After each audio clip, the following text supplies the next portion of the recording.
ದರ್ಶನ್ ಪತ್ನಿ ವಿಜಯಲಕ್ಷ್ಮಿಗೆ ನಿಂದನೆ ಪ್ರಕರಣ ಸೋಷಿಯಲ್ ಮೀಡಿಯಾದಲ್ಲಿ ನಿಂದನೆ ಪ್ರಕರಣ ವಿಜಯಲಕ್ಷ್ಮಿ ನಡೆಯಿಂದ ಇದೀಗ ಸೈಬರ್ ಪೊಲೀಸರು ಬೇಸರಗೊಂಡಿದ್ದಾರೆ. ಸೈಬರ್ ಪೊಲೀಸರಿಗೆ ವಿಜಯಲಕ್ಷ್ಮಿ ದರ್ಶನ್ ಇತ್ತೀಚೆಗೆ ಸ್ಪಂದಿಸ್ತಾ ಇಲ್ಲ. ಈ ವಿಚಾರಕ್ಕೆ ಏನೇ ವಿಚಾರಣೆ ಕರೆದು ಬರ್ತಾ ಇಲ್ಲ. ನೋಟಿಸ್ ಕೊಟ್ಟರು ದರ್ಶನ್ ಪತ್ನಿ ವಿಜಯಲಕ್ಷ್ಮಿ ನೋ ರಿಪ್ಲೈ. ಕರೆ ಮಾಡಿ ಮನವಿ ಮಾಡಿದ್ರು ಇಲ್ಲ ರೆಸ್ಪಾನ್ಸ್. ಕೋರ್ಟ್ನಲ್ಲಿ 164 ಹೇಳಿಕೆ ದಾಖಲಿಸುವುದಕ್ಕೆ ಹಾಗಾದ್ರೆ ಹಿಂದೇಟ್ ಯಾಕೆ ಆಗ್ತಾ ಇದ್ದಾರೆ? ಇಲ್ಲ ನಾನು ಕೊಟ್ಟಂತ ಕಂಪ್ಲೇಂಟ್ ಅನ್ನ ಸೀರಿಯಸ್ ಆಗಿ ಪರಿಗಣಿಸ್ತಾ ಇಲ್ಲ ಅಂತ ಮತ್ತೊಮ್ಮೆ ಕಮಿಷನರ್ ಆಫೀಸ್ ವರೆಗೂ ಹೋಗಿದ್ರು. ಇಂಥ ಸಂದರ್ಭದಲ್ಲಿ ಬೇರೆಯವ್ರಿಗಾದ್ರೆ ರೆಸ್ಪಾಂಡ್ ಮಾಡ್ಬಿಡ್ತೀರಾ ಅಂತ ಹೇಳಿ ಈಗ ಈ ಹಿಂದೆ ರಮ್ಯಾ ಸೋಷಿಯಲ್ ಮೀಡಿಯಾದಲ್ಲಿ ಇದೇ ರೀತಿ ಬೇಕಾಬಿಟ್ಟಿ ಕಾಮೆಂಟ್ಸ್ ಮಾಡುವವರಿಗೆ ಎಚ್ಚರಿಕೆ ಕೊಟ್ಟಿದ್ರು. ಆ ಸಂದರ್ಭದಲ್ಲಿ ರಮ್ಯಾಗೆ ಮಾಡಿದಷ್ಟು ಫಾಸ್ಟ್ ರೆಸ್ಪಾನ್ಸ್ ನನಗೆ ಯಾಕೆ ಮಾಡ್ತಾ ಇಲ್ಲ ಅಂತ ಇಂಡೈರೆಕ್ಟ್ ಆಗೂ ಕೂಡ ಹೇಳಿದ್ರು. ಇವೆಲ್ಲವೂ ಒಂದು ಕಡೆ ಆದ್ರೆ ಈಗ ಸೈಬರ್ ಪೊಲೀಸರೇ ತಲೆ ಕೆಡಿಸ್ಕೊಂಡು ಆರೋಪಿಗಳನ್ನ ಬಂಧಿಸಿದ್ದಾರೆ, ವಿಚಾರಣೆ ನಡೆಸ್ತಾ ಇದ್ದಾರೆ. ಎಲ್ಲವೂ ಆದ್ರೂ ಕೂಡ ಈ ಒಂದು 164 ಹೇಳಿಕೆ ದಾಖಲಿಸೋದಕ್ಕೆ ಹಿಂದೇಟ್ ಯಾಕೆ ಆಗ್ತಾ ಇದ್ದಾರೆ ವಿಜಯಲಕ್ಷ್ಮಿ ಎನ್ನುವಂತಹ ಪ್ರಶ್ನೆ ಸಹಜವಾಗಿ ಮೂಡಿದೆ. 10ಕ್ಕಿಂತಲೂ ಅಧಿಕ ಬಾರಿ ಮನವಿಯನ್ನ ಮಾಡಿದ್ದಾರೆ ಪೊಲೀಸರು ವಿಜಯಲಕ್ಷ್ಮಿ ಬರುವಂತೆ.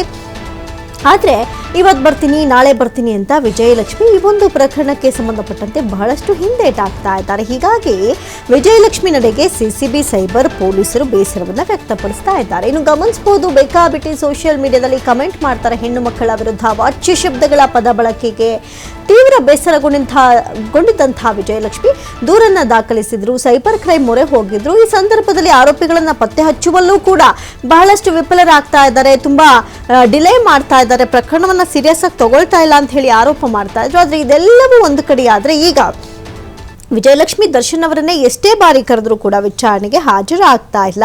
ಸೋಷಿಯಲ್ ಮೀಡಿಯಾದಲ್ಲಿ ನಿಂದನೆ ಪ್ರಕರಣಕ್ಕೆ ಸಂಬಂಧಪಟ್ಟಂತೆ ವಿಜಯಲಕ್ಷ್ಮಿ ನಡೆಯಿಂದ ಒಂದು ಕಡೆ ಸೈಬರ್ ಪೊಲೀಸರಿಗೆ ಇದು ಬಹಳಷ್ಟು ಬೇಸರವನ್ನ ತರಿಸಿದೆ. ಸೈಬರ್ ಪೊಲೀಸರಿಗೆ ವಿಜಯಲಕ್ಷ್ಮಿ ದರ್ಶನ್ ಸ್ಪಂದಿಸ್ತಾ ಇಲ್ಲ. ನೋಟಿಸ್ ಕೊಟ್ಟರು ದರ್ಶನ್ ಪತ್ನಿ ವಿಜಯಲಕ್ಷ್ಮಿ ನೋ ರಿಪ್ಲೈ. ಕರೆ ಮಾಡಿ ಮನವಿ ಮಾಡಿದ್ರು ಕೂಡ ರೆಸ್ಪಾನ್ಸ್ ಮಾಡ್ತಾ ಇಲ್ಲ. ಇವತ್ತು ಬರ್ತೀನಿ ನಾಳೆ ಬರ್ತೀನಿ ಅಂತ ಡಿಲೇ ಮಾಡ್ತಾನೆ ಇದ್ದಾರೆ. ಹೀಗಾಗಿ ವಿಜಯಲಕ್ಷ್ಮಿ ನಡೆಗೆ ಒಂದು ಕಡೆ ಸಿಸಿಬಿ ಪೊಲೀಸರು ಬೇಸರವನ್ನ ವ್ಯಕ್ತಪಡಿಸ್ತಾ ಇದ್ದಾರೆ. ಯಾಕಂತ ಹೇಳಿದ್ರೆ ತನಿಖೆಗೆ ಸಹಕರಿಸದ ವಿಜಯಲಕ್ಷ್ಮಿ ನಿರ್ಲಕ್ಷ್ಯವನ್ನ ತೋರಿಸ್ತಾ ಇದ್ದಾರೆ. ಈ ಹಿಂದೆ ಸೋಷಿಯಲ್ ಮೀಡಿಯಾದಲ್ಲಿ ಅಶ್ಲೀಲ ನಿಂದನೆ ಸಂಬಂಧ ಪೊಲೀಸರ ವಿರುದ್ಧವೇ ಆರೋಪ ಮಾಡಿದ್ರು. ಪ್ರಕರಣವನ್ನ ಸೀರಿಯಸ್ ಆಗಿ ತಗೊಳ್ತಾ ಇಲ್ಲ, ಬಹಳಷ್ಟು ಬೇಗ ವಿಚಾರಣೆ ನಡೆಸ್ತಾ ಇಲ್ಲ ಅಂತ ಹೇಳಿ. ಆದ್ರೆ ಪೊಲೀಸರು ಈಗ ನಿರ್ವಹಿಸ್ತಾ ಇರುವಂತಹ ಸಂದರ್ಭದಲ್ಲೂ ಕೂಡ ತನಿಖೆಗೆ ವಿಜಯಲಕ್ಷ್ಮಿಯೇ ಸಹಕರಿಸದೆ ಹಿಂದೇಟ್ ಹಾಕ್ತಾ ಇರೋದು ಹಲವು ಪ್ರಶ್ನೆಯನ್ನ ಹುಟ್ಟಾಕ್ತಾ ಇದೆ. ಜೊತೆಗೆ ಇದರಿಂದ ಸಹಜವಾಗಿಯೇ ಬೇಸರಗೊಂಡಿದ್ದಾರೆ ಪೊಲೀಸರು.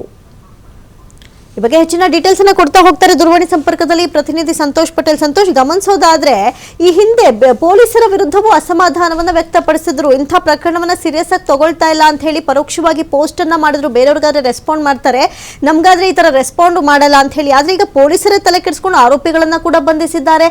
ಆದ್ರೂ ಕೂಡ ಈ ಒಂದು ವಿಚಾರಣೆಗೆ ಹಾಜರಾಗೋದಕ್ಕೆ ವಿಜಯಲಕ್ಷ್ಮಿ ಹಿಂದೇಟ್ ಆಗ್ತಾ ಇರೋದಾದ್ರು ಯಾಕೆ?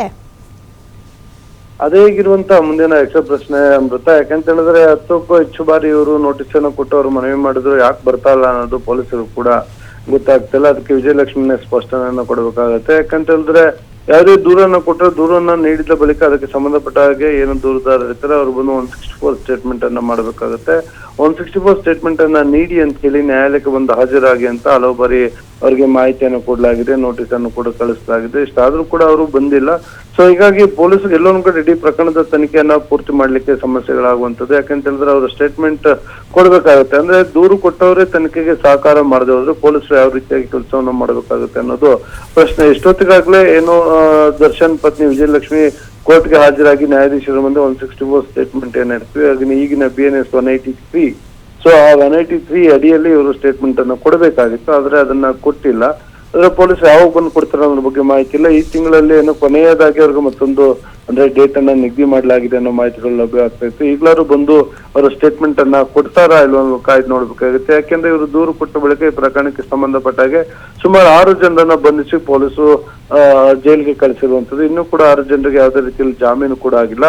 ಈಗ ಈ ಪ್ರಕರಣದ ತನಿಖೆ ಮತ್ತು ಚಾರ್ಜ್ ಶೀಟ್ ಗಳನ್ನ ಇವರು ಹಾಕ್ಬೇಕಾಗುತ್ತೆ. ಈ ಸಂಬಂಧ ವಿಜಯಲಕ್ಷ್ಮಿ ಅವರ ತನಿಖೆಗೆ ಸಹಕಾರವನ್ನ ನೀಡಬೇಕಾಗುತ್ತೆ ಅಮೃತ. ಎಸ್ಎನು ಸಂತೋಷ್, ಗಮನಿಸೋದಾದ್ರೆ ಈ ಹಿಂದೆ ಹಣ ಕಳ್ಳತನ ಆಗಿತ್ತು ಎನ್ನುವಂಥದ್ದು, 1-2 ಲಕ್ಷ ಕಳ್ಳತನ ಆಗ್ಬಿಟ್ಟಿತ್ತು ಮನೆಯಲ್ಲಿ ಎನ್ನುವಂತಹ ವಿಚಾರಕ್ಕೆ ಸಂಬಂಧಪಟ್ಟಂತೆ ಪ್ರಕರಣ ದಾಖಲಾಗಿತ್ತು.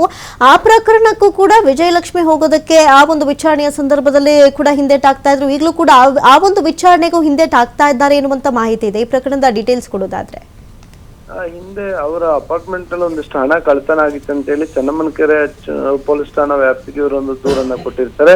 ಆ ಪ್ರಕರಣದಲ್ಲೂ ಕೂಡ ಪ್ರಕರಣ ದಾಖಲು ಮಾಡ್ಕೊಂಡಿದ್ದ ಪೊಲೀಸರು ಪ್ರಕರಣದ ತನಿಖೆಯನ್ನು ಮಾಡ್ಲಿಕ್ಕೆ ಇವ್ರಿಗೆ ಹಲವು ಬಾರಿ ಕೂಡ ಸ್ಟೇಟ್ಮೆಂಟ್ ಅನ್ನ ಹೇಳಲಿಕ್ಕೆ ಅವ್ರಿಗೆ ನೋಟಿಸ್ ಅನ್ನ ಮತ್ತು ಮಾಹಿತಿಯನ್ನ ಕೊಡಲಾಗುತ್ತೆ, ಕರೆದಿರ್ತಾರೆ. ಆದ್ರೆ ಅದು ಯಾವುದಕ್ಕೂ ಕೂಡ ಅವ್ರು ಬಂದು ಇರೋದಿಲ್ಲ. ಹೀಗಾಗಿ ಚೆನ್ನಮ್ಮನಕೆರೆ ಅಚ್ಚುಕಟ್ಟು ಪೊಲೀಸರು ಕೂಡ ಈಗಾಗಲೇ ಆ ಪ್ರಕರಣಕ್ಕೆ ಏನು ಚೆನ್ನಮ್ಮನಕೆರೆ ಅಚ್ಚುಕಟ್ಟು ಪೊಲೀಸ್ ಠಾಣೆಯಲ್ಲಿ ಏನು ದಾಖಲಾಗಿತ್ತು ಹಣ ಕಳ್ಳತನ ಪ್ರಕರಣ, ಆ ಪ್ರಕರಣದಕ್ಕೆ ಸಂಬಂಧಪಟ್ಟಾಗೆ ಸಿ ರಿಪೋರ್ಟ್ ಅನ್ನ ಹಾಕಿರುವಂತದ್ದು. ಅಂದ್ರೆ ಎಲ್ಲೋ ಒಂದ್ ಕಡೆ ಕೇವಲ ದೂರನ್ನ ಕೊಟ್ಟ ತಕ್ಷಣ ನಮ್ ಕೆಲಸ ಮುಗಿದೋಯ್ತು ಅಂತ ಹೇಳಿ ದೂರುದಾರರು ಉಳಿಬಾರ್ದು. ಯಾಕಂದ್ರೆ ಇವ್ರು ಬರ್ಬೇಕಾಗತ್ತೆ, ಇವ್ರು ಬಂದು ಇವರು ಸ್ಟೇಟ್ಮೆಂಟ್ ಗಳನ್ನ ಕೊಡ್ಬೇಕಾಗತ್ತೆ, ಸ್ಟೇಟ್ಮೆಂಟ್ ಗಳನ್ನ ಕೊಟ್ಟಾಗ ತನಿಖೆಗೆ ಸಹಕಾರವನ್ನು ಕೊಡ್ಬೇಕಾಗತ್ತೆ. ಅಂತ ಸಂದರ್ಭದಲ್ಲಿ ಅಷ್ಟೇ ಪೊಲೀಸರು ಸಂಪೂರ್ಣವಾಗಿ ಅದಕ್ಕೆ ನ್ಯಾಯವನ್ನು ಒದಗಿಸ್ಲಿಕ್ಕೆ ಸಾಧ್ಯ.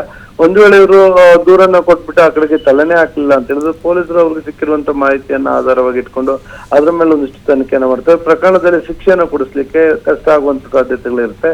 ಹೀಗಾಗಿ ದೂರುದಾರ ಅಂದ್ರೆ ಈ ಪ್ರಕರಣದಲ್ಲೂ ಕೂಡ ವಿಜಯಲಕ್ಷ್ಮಿ ಅವರು ಹಿಂದೆ ಬರ್ಲಿಲ್ಲ ಅನ್ನೋ ಆರೋಪಗಳಿರುವಂತದ್ದು. ಈ ಪ್ರಕರಣವು ಅದೇ ರೀತಿ ಆದ್ರೆ ಸೈಬರ್ ಪೊಲೀಸ್ ಕೂಡ ಸ್ಟೇಟ್ಮೆಂಟ್ ಅನ್ನ ಕೊಡ್ಲಿಲ್ಲ ಅಂದ್ರೆ ಅವರು ಕೂಡ ಪ್ರಕರಣದ ಚಾರ್ಜ್ ಶೀಟ್ ಅನ್ನ ಇವರೇ ಸ್ಟೇಟ್ಮೆಂಟ್ ಕೊಟ್ಟು ಮುಂದಿನ ದಿನಗಳಲ್ಲಿ ಸಿ ರಿಪೋರ್ಟ್ ಅನ್ನ ಹಾಕ್ಬೇಕಾಗ ಸಾಧ್ಯತೆಗಳು ಬರಬಹುದು. ಅಮೃತ.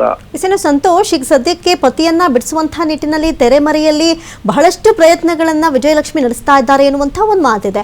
ಆ ಒಂದು ಪ್ರಕರಣದಲ್ಲಿ ಬಹಳಷ್ಟು ಬ್ಯುಸಿ ಆಗಿರೋದ್ರಿಂದ ಈ ಎಲ್ಲಾ ವಿಚಾರಗಳಿಗೆ ಏನಾದ್ರೂ ಇನ್ವಾಲ್ವ್ ಆಗ್ತಾ ಇಲ್ವಾ, ಹೇಗೆ? ಹಾಗೆ ಹೇಳಲಿಕ್ಕೆ ಆಗೋದಿಲ್ಲ ಅಮೃತ. ಯಾಕಂತ ಹೇಳಿದ್ರೆ ಯಾವುದೇ ನೀವು ಪ್ರಕರಣದಲ್ಲಿ ಓಡಾಟವನ್ನು ಮಾಡಿದ್ರೆ ಒಂದು ಪ್ರಕರಣಕ್ಕೆ ದೂರು ಕೊಟ್ಮೇಲೆ ಹೋಗಿ ಸ್ಟೇಟ್ಮೆಂಟ್ ಅನ್ನು ಕೊಡ್ಲಿಕ್ಕೆ ಸಮಯಾವಕಾಶ ಇದ್ದೇ ಇರುತ್ತೆ. ದರ್ಶನ್ ಪ್ರಕರಣ ಈಗಾಗಲೇ ನ್ಯಾಯಾಲಯದಲ್ಲಿರುವಂತದ್ದು, ಟ್ರಯಲ್ ನಡೀತಾ ಇರುವಂತದ್ದು, ಜಾಮೀನು ಎಲ್ಲೆಲ್ಲ ಹಾಕಿದ್ರು. ಸೊ ಸುಪ್ರೀಂ ಕೋರ್ಟ್ ವರ್ಗೂ ಹೋದ್ರು ಜಾಮೀನಲ್ಲಿ ರದ್ದಾಗಿ ಬಂದಿರುವಂತದ್ದು. ಸದ್ಯಕ್ಕೆ ಅವ್ರಿಗೆ ಯಾವುದೇ ಜಾಮೀನು ಸಿಗೋದಿಲ್ಲ. ನೀವು ಯಾವುದೇ ತೆರೆಮರೆಯಲ್ಲಿ ಇವ್ರು ಏನೇ ಹೋರಾಟವನ್ನು ಮಾಡ್ಕೊಂಡ್ರು ಕೂಡ ದರ್ಶನ್ಗೆ ನ್ಯಾಯ ಸಿಗ್ಬೇಕಂದ್ರೆ ಕೋರ್ಟ್ ಮುಖಾಂತರನೇ ಹೋಗಿ ಜಾಮೀನನ್ನ ಪಡ್ಕೊಳ್ಬೇಕಾಗತ್ತೆ. ಅದಕ್ಕೆ ಅವರ ವಕೀಲರನ್ನ ಭೇಟಿ ಮಾಡಿರ್ತಾರೆ. ಮತ್ತೆ ಅದೇನು ಮೊನ್ನೆ ಆಗಿರುವಂತ ಫ್ರೆಶ್ ಕೇಸ್ ಅಲ್ಲ, ಬಹುತೇಕ ಈಗ 1 ವರ್ಷಗಳನ್ನು ಕಳೀತಾ ಬಂದಿರುವಂತದ್ದು. ಹೀಗಾಗಿ ಆ ಪ್ರಕರಣದ ಎಲ್ಲಾ ಮಾಹಿತಿಗಳು ಕೂಡ ಗೊತ್ತಿರುತ್ತೆ, ಅವರ ವಕೀಲರು ಕೂಡ ಅವ್ರು ಹೇಳಿರ್ತಾರೆ.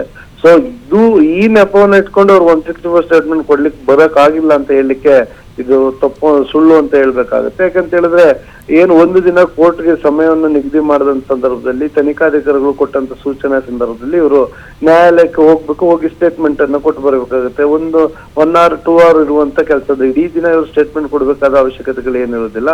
ಸೊ ಇಷ್ಟಾದ್ರೂ ಅವ್ರು ಬರದೇ ಇರೋದಕ್ಕೆ ಕಾರಣ ಏನು ಅನ್ನೋದು ಗೊತ್ತಿಲ್ಲ. ಹೀಗಾಗಿ ಪೊಲೀಸರು ಕೂಡ ಒಂದಿಷ್ಟು ಬೇಸರವನ್ನು ವ್ಯಕ್ತಪಡಿಸಿರುವಂತದ್ದು. ಅಮೃತ. ಥ್ಯಾಂಕ್ ಯು ಸಂತೋಷ್ ಪಟೇಲ್ ತಮ್ಮೆಲ್ಲ ಮಾಹಿತಿಗಾಗಿ.